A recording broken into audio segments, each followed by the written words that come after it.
안녕하세요. 9-14 느헤미야 4장에서 6장까지 말씀 함께 읽도록 하겠습니다. 느헤미야 4장입니다. 산발랏이 우리가 성을 건축한다함을 듣고 크게 분노하여 유다 사람들을 비웃으며 자기 형제들과 사마리아 군대 앞에서 일러 말하되 이 미약한 유다 사람들이 하는 일이 무엇인가? 스스로 견고하게 하려는가? 제사를 드리려는가? 하루 일을 마치려는가? 불탄 돌을 흙무더기에서 다시 일으키려는가 하고 암몬 사람 도비아는 곁에 있다가 이르되 그들이 건축하는 돌 성벽은 여호가 올라가도 곧 무너지리라 하더라. 우리 하나님이여 들으시옵소서. 우리가 업신여김을 당하나이다. 원하건대 그들이 욕하는 것을 자기들의 머리에 돌리사 노략거리가 되어 이방에 사로잡히게 하시고 주 앞에서 그들의 악을 덮어두지 마시며 그들의 죄를 도말하지 마옵소서. 그들이 건축하는 자 앞에서 주를 노하시게 하였음이니이다 하고 이에 우리가 성을 건축하여 전부가 연결되고 높이가 절반에 이르렀으니 이는 백성의 마음대로 일을 하였음이니라. 산발락과 도비아가 아라비아 사람들과 암몬 사람들과 아수어 사람들이 예루살렘 성이 중수되어 그 허물어진 틈이 메꾸어져 간다함을 듣고 심히 분노하여 다 함께 꾀하기를 예루살렘으로 가서 치고 그것을 요란하게 하자 하기로 우리가 우리 하나님께 기도하며 그들로 말미암아 파수꾼을 두어 주야로 방비하는데 유다 사람들은 이르기를 흙무더기가 아직도 많거늘 짐을 나르는 자의 힘이 다 빠졌으니 우리가 성을 건축하지 못하리라 하고 우리의 원수들은 이르기를 그들이 알지 못하고 보지 못하는 사이에 우리가 그들 가운데 달려 들어가서 살육하여 역사를 그치게 하리라 하고 그 원수들의 근처에 거주하는 유다 사람들도 그 각 처에서 와서 10번이나 우리에게 말하기를 너희가 우리에게로 와야 하리라 하기로 내가 성벽 뒤에 날 낳고 넓은 곳에 백성이 그들의 종족을 따라 칼과 창과 활을 가지고 서 있게 하고 내가 돌아본 후에 일어나서 귀족들과 민장들과 남은 백성에게 말하기를 너희는 그들을 두려워하지 말고 지극히 크시고 두려우신 줄을 기억하고 너희 형제와 자녀와 아내와 집을 위하여 싸우라 하였느니라. 우리의 대적이 우리가 그들의 의도를 눈치챘다 함을 들으니라. 하나님이 그들의 꾀를 패하셨으므로 우리가 다 성에 돌아와서 각각 일하였는데 그때로부터 내 수하 사람들의 절반은 일하고 절반은 갑옷을 입고 창과 방패와 활을 가졌고 민장은 유다 온 족속의 뒤에 있었으며 성을 건축하는 자와 짐을 나르는 자는 다 각각 한 손으로 일을 하며 한 손에는 병기를 잡았는데 건축하는 자는 각각 허리에 칼을 차고 건축하며 나팔 부는 자는 내 곁에 섰었느니라.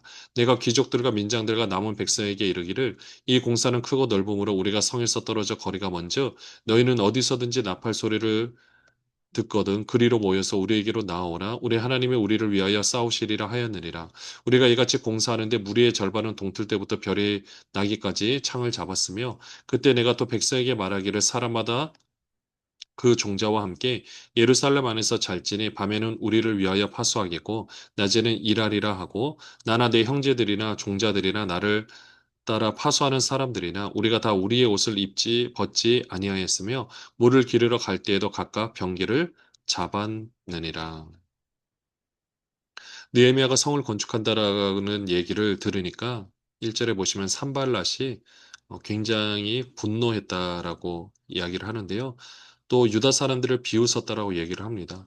도비아도 한술 더 떠서 3절에 보시면 여호가 올라가도 그 성벽은 무너질 것이다. 라고 이야기를 하죠. 이야기를 들은 느헤미야는 그대로 하나님께 기도를 합니다. 4절에 보시면 우리가 업신여기를 당하는데 하나님 들어달라고. 자, 그렇게 하고 계속해서 성벽 건축을 이루어져 갑니다. 6절에 보시니까 전부가 연결되고 높이가 절반에 이르게 되니까요. 7절에 이제는 더 노골적으로 이 반대하는 세력들이 더 막 분노하면서 이제 욕을 하고 이제 어떻게 하면 이것을 방해를 할 수 있을까 고민을 하다가 이제는 전쟁을 벌이려고 하는 거죠. 자, 그렇게 되다 보니까 이제 8절에 보시면 다 함께 깨하기로 예루살렘 가서 치고 그것을 요란하게 하자 하기로.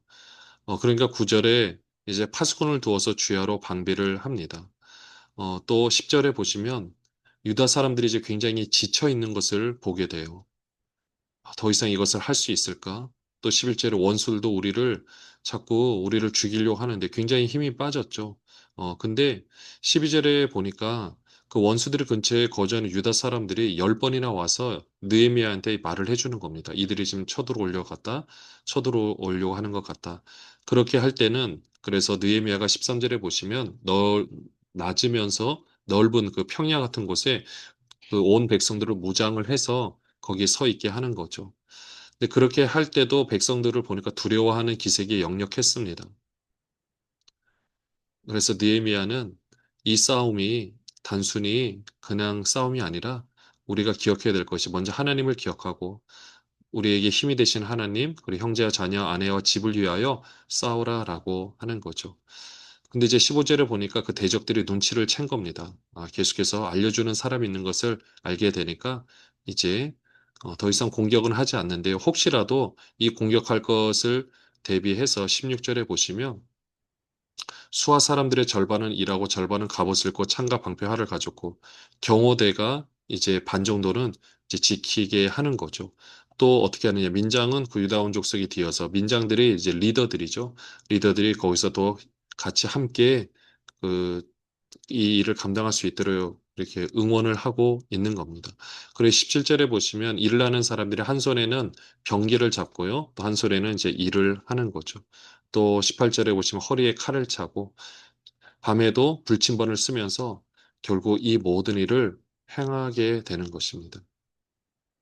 5절에 보시면은요. 5장 느헤미야 5장에 보시면 그때 백성들이 그들의 아내와 함께 크게 부르짖어 그들의 형제인 유다 사람들을 원망하는데 어떤 사람은 말하기를 우리와 우리 자녀가 많으니 양식을 얻어먹고 살아야 하겠다 하고 어떤 사람은 말하기를 우리가 바깥 포도원과 집이라도 저당 잡히고 이 흉년의 곡식을 얻자 하고 어떤 사람은 말하기를 우리는 바깥 포도원으로 돈을 빚내서 왕에게 세금을 바쳤도다 우리 육체도 우리 형제의 육체와 같고 우리 자녀도 그들의 자녀와 같거늘 이제 우리 자녀를 종으로 파는도다. 우리 딸 중에 벌써 종된 자가 있고 우리의 바깥 포도원이 이미 남의 것이 되었으나 우리에게는 아무런 힘이 없도다 하더라. 내가 백성이 부르짖은가 이런 말을 듣고 크게 노하였으나 깊이 생각하고 귀족들과 민장들을 꾸짖어 그들에게 이르기를 너희는 각각 형제에게 높은 이자를 취하는도다 하고 대회를 열고 그들을 쳐서 그들에게 이르기를 우리는 이방인의 손에 팔린 우리 형제 유다 사람들을 우리의 힘을 다하여 도로 찾았거늘 너희는 너희 형제를 팔고자 하느냐 더구나 우리의 손에 팔리게 하겠느냐 하매 그들이 잠잠하여 말이 없기로 내가 또 이르기를 너희의 소행이 좋지 못하도다 우리의 대적 이방 사람의 비방을 생각하고 우리 하나님을 경외하는 가운데 행할 것이 아니냐 나와 내 형제와 종자들도 역시 돈과 양식을 백성에게 구워 주었거니와 우리가 그 이자 받기를 그치자 그런지 너희는 그들에게 오늘이라도 그들의 밭과 포도원과 감람원과 집이며 너희가 구워 준 돈이나 양식이나 새 포도주나 기름의 100분의 1을 돌려보내라 하였더니 그들이 말하기를 우리가 당신의 말씀대로 행하여 돌려보내고 그들에게서 아무것도 요구하지 아니하리이다 하기로 내가 제사장들을 불러 그들에게 그 말대로 행하겠다고 맹세하게 하고 내가 옷자락을 털며 이르기를 이 말대로 행하지 아니하는 자는 모두 하나님이 또한 이와 같이 그 집과 산업에서 털어버리실지니 그는 곧 이렇게 털려서 빈손이 될지로다 하며 회중이 다 아멘하고 여호와를 찬송하고 백성들이 그 말한 대로 행하였느니라. 계속해서 백성들은 성벽을 쌓고 있는데요. 문제는 이제 가난한 백성들이 그 아내와 함께 와서 형제인 유다 사람들을 원망합니다. 왜냐하면 가족들이 많을 경우에는 그 다 같이 어, 가족들을 먹여 살려야 되는데 그만한 소득이 없는 상황이고요. 또 어떤 사람은 토지는 있는데 계속해서 흉년이 드니까 뭐 토지는 있어도 이것들을 어떻게 처리를 해서 본인이 살아가야 될지 막막한 거죠. 그러다 보니까 어쩔 수 없이 이제 밭을 뭐 저당 잡히고 집도 저당 잡히고 이제 곡식을 얻으려고 돈이 많은 사람들 꾸게 되는데 문제는 그에 대한 이자가 너무나도 큰 거죠. 그것을 갚을 수가 없는 겁니다. 그래서 사랑하는 자녀를 종으로 팔아서라도 그걸 갚고 있는 이 현상들을 보면서 너무 안타까워했던 거죠. 느헤미야가 이 소식을 들었을 때 6절에 보시면 크게 노하였다라고 되어 있어요. 근데 잘 보시면 7절에 깊이 생각하고 이 단어가 되게 중요합니다. 노하였지만 그것을 있는 감정 그대로 말하는 것이 아니라 깊이 생각하고 생각을 정리를 하는 거죠. 그리고 그 노한 감정은 있지만 표현은 다르게 해서 그 사람들에게 논리적으로 다 설명을 합니다. 어떻게 설명을 하냐면요. 8절에 보시면 우리는 이방인의 손에 팔린 형제, 우리 형제 유다 사람들을 우리 힘을 다해서 도로 찾았는데 어떻게 너희들은 지금 도로 형제를 팔려고 하느냐? 노예로 팔아버리는 거죠. 그러니까 본인들 집에 노예로 있는 것이 아니라 다른 곳에 판다든지 이렇게 하려고 하니까 그렇게 하는 것은 안 된다. 라고 말하면서요. 우리 이자 받기를 그치자. 10절에 보시면 나와 내 형제와 종자들도 역시 돈과 양식 백성에게 꾸어 주었거니와 그러니까 모범을 보여주는 거죠. 구워 줬지만은 우리 이자 받기를 그치자. 그리고 이자 정도가 아니라 구워준 거 못 갚을 수도 있으니까 그것조차도 우리가 그냥 주는 셈 치자. 이렇게 얘기를 합니다. 근데 사람들이 보면요. 그 말을 별로 반감 없이 다 따르는 것을 보게 됩니다. 느헤미야가 엄청나게 헌신을 하고 있는 것을 사람들이 다 공감을 하고 있었기 때문이죠. 그렇기 때문에 이 지도자의 모습이 어떻게 되는지를 다시 한번 우리에게 그대로 잘 보여주고 있습니다. 14절부터 보시면요. 또한 유다 땅 총독으로 세움을 받은 때 곧 아닥사스다 왕 제20년부터 제32년까지 12년 동안은 나와 내 형제들이 총독의 녹을 먹지 아니하였느니라. 나보다 먼저 있었던 총독들은 백성에게서 양식과 포도주와 또 은 40세계를 그들에게서 빼앗았고 또한 그들의 종자들도 백성을 압제하였으나 나는 하나님을 경외함으로 이같이 행하지 아니하고 도리어 이 성벽 공사에 힘을 다하여 땅을 사지 아니하였고 내 모든 종자들도 모여서 일을 하였으며 또 내 상에는 유다 사람들과 민장들 150명이 있고 그 외에도 우리 주위에 있는 이방 족속들 중에서 우리에게 나온 자들이 있었는데 매일 나를 위하여 소 한 마리와 살찐 양 6마리를 준비하며 닭도 많이 준비하고 열흘에 한 번씩은 각종 포도주를 갖추었나니 비록 이같이 하였을지라도 내가 총독의 녹을 요구하지 아니하였음은 이 백성의 부역이 중함이었더라. 내 하나님이여 내가 이 백성을 위하여 행한 모든 일을 기억하사 내게 은혜를 베푸시옵소서. 느헤미야가 총독으로 12년 동안 봉직하는 동안에 총독의 녹을 받지 않았습니다. 근데 느헤미야에게 오는 손님들도 대접을 해야 되고 그에 딸린 식구들도 다 식사를 챙기려면 많은 돈이 들어가거든요. 근데 그것조차도 느헤미야가 백성들에게 녹을 받지 않고 왜냐 백성들의 부역이 너무나도 심하니까 본인이 이 모든 것을 다 해결하는 것을 보게 됩니다. 노블리스 오블리제의 모습이 어떠한지를 정확하게 보여주고 있죠. 그러면서 19절에 내 하나님이여 내가 이 백성을 위하여 행한 모든 일을 기억하사 내게 은혜를 베푸시옵소서. 너무나도 귀한 고백을 합니다. 느헤미야 6장입니다. 산발락과 도비아와 아라비아 사람 게셈과 그 나머지 우리의 원수들이 내가 성벽을 건축하여 허물어진 틈을 남기지 아니하였다함을 들었는데 그때는 내가 아직 성문의 문짝을 달지 못한 때였더라. 산발락과 게셈이 내게 사람을 보내 이르기를 오라 우리가 오노 평지 한촌에서 서로 만나자 하니 실상은 나를 해하고자 함이었더라. 내가 곧 그들에게 사자들을 보내 이르기를 내가 이제 큰 역사를 하니 내려가지 못하겠노라. 어찌하여 역사를 중지하게 하고 너희에게로 내려가겠느냐 하매 그들이 네 번이나 이같이 내게 사람을 보내되 나는 똑같이 대답하였더니 산발렛이 다섯 번째에는 그 종자의 손에 봉하지 않은 편지를 들려 내게 보냈는데 그 글에 이르기를 이방 중에도 소문이 있고 가스무도 말하기를 너와 유다 사람들이 모반하려 하여 성벽을 건축한다 하나니 내가 그 말과 같이 왕이 되려 하는도다. 또 내가 선지자를 세워 예루살렘에서 너를 들어 선전하기를 유다의 왕이 있다 하게 하였으니 지금 이 말이 왕에게 들릴지라. 그런지 너는 이제 오라 함께 의논하자 하였기로 내가 사람을 보내어 그에게 이르기를 내가 말한 바 이런 일은 없는 일이요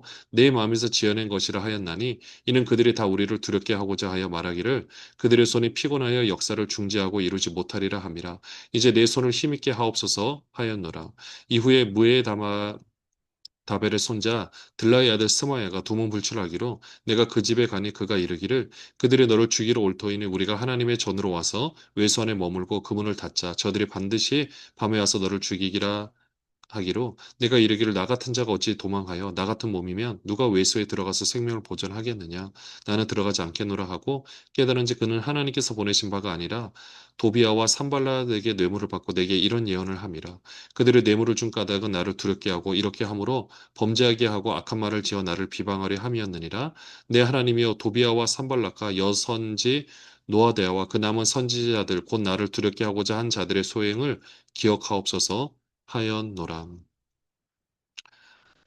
산발락과 도비아 아라비아 사람 그 몇몇 대적들이 느헤미야에 대해서 음모를 꾸미는데요. 먼저는 오노 평지에 모이자라고 만나자가 얘기를 합니다. 그렇게 외딴 곳으로 유인해서 죽이려고 살해를 하려고 했던 거죠.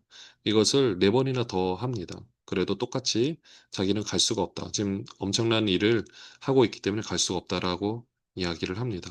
그 다음에는 편지를 하나 보내요. 봉하지 않은 편지를 보내는데 이것은 뭐냐면 유다 사람들이 그러니까 성벽을 쌓는 이유가 유다 사람들이 배반을 할 거고 페르시아 왕을 배반할 거고 또한 느헤미야가 거기서 왕이 되려고 한다. 이게 왕한테 들어가면은 당연히 큰일 나겠죠. 그러니까 이것도 모함이다라고 이야기를 하죠. 또 그렇게 어떻게 이렇게 해서 두렵게 해서 어쨌든 이 성벽 건축을 못하게 하려고 했던 거죠. 10절에 보면 더 참 가관인 모습이 나오는데요. 스마엘라는 선지자가 있습니다. 하나님의 말씀을 전하는 선지자인데 원래는 뭐 자주 만나거나 이제 같이 모여서 뭔가를 뭐 예언하거나 그런 일이 있어야 되는데 두문불출을 하니까 지금 이제 느헤미야가 그 스마엘 집으로 가게 되는 겁니다. 그러니까 스마일가 이런 예언을 해요. 지금 산발락과 도비아와 이 사람들이 느헤미야 당신을 죽이려 하니까 차라리 성전 이 안에 외소 안에 머물라. 그러면 보호가 될 것이다. 분명히 집으로 자객들이 찾아오게 될 것이다. 근데 느헤미야는요 제사장이 아니기 때문에 사실 그 성전 안에 외소에 들어갈 수가 없습니다. 들어가는 즉시 범죄를 하게 되는 거죠. 그러다 보니까 어쨌든 가지 않는데 나중에 알고 보니까 스마야도 이제 뇌물을 받고 거짓 예언을 한 거죠. 자, 그렇게 해서 어떻게든 두렵게 하려고 했지만 결국 이 모든 일들은 계속해서 진행이 됩니다. 15절에 보시면요.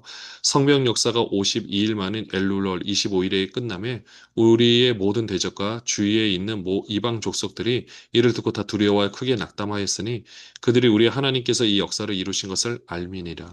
또한 그때 유다의 귀족들이 여러 번 도비아에게 편지하였고 도비아의 편지도 그들에게 이르렀으니 도비아는 아라의 아들 스가냐의 사이가 되었고 도비의 아들 여호하난도 베레가의 아들 우슬람의 딸을 아내로 맞이하였으므로 유다에서 그와 동맹한 자가 많음이라. 그들이 도비아의 선행을 내 앞에 말하고 또 내 말도 그에게 전하며 도비아가 내게 편지하여 나를 두렵게 하고자 하였느니라. 드디어 성벽 공사가 끝이 났습니다. 여기 보시면은 52일 만에 끝이 났다라고 되어 있는데요. 참 기적 같은 일이죠. 그렇게 해서 원래 성벽이 있으면 군사학적으로도 10배의 병력이 와야만 그 성을 점령할 수 있다고 합니다. 그만큼 성벽의 역할이 참 중요한데요. 그렇게 해서 결국 이 성벽을 완성하게 됩니다. 이 모습을 봐도 느헤미야가 참 지혜롭게 이 모든 것들에 대해서 감정을 조절하면서 결국 그 목적한 바를 이루는 것을 보게 되는데요. 참 리더의 모든 모습들, 배워야 될 모습들이 너무나도 많습니다. 그런 느헤미야처럼 결국 하나님의 뜻을 이스라엘 백성들에게 잘 말을 해주고 설득시켜서 이루어가면서 본인이 본을 보여줬던 모습, 우리도 이 모습을 기억하고 항상 우리의 삶 가운데서 혹시라도 우리를 리더로 세우셨다라면 먼저 우리가 본을 보이고 그런 모습으로 살아낼 수 있는 그래 선한 영향력을 끼칠 수 있는 모든 분들 되시기를 주님의 이름으로 축원합니다. 기도하겠습니다. 하나님 아버지 그렇습니다. 오늘도 우리 삶을 인도해 주셔서 감사합니다. 마음껏 역사하여 주시고 통치하여 주시고 인도하여 주시옵소서. 감사드리며 예수 그리스도의 이름으로 기도합니다. 아멘.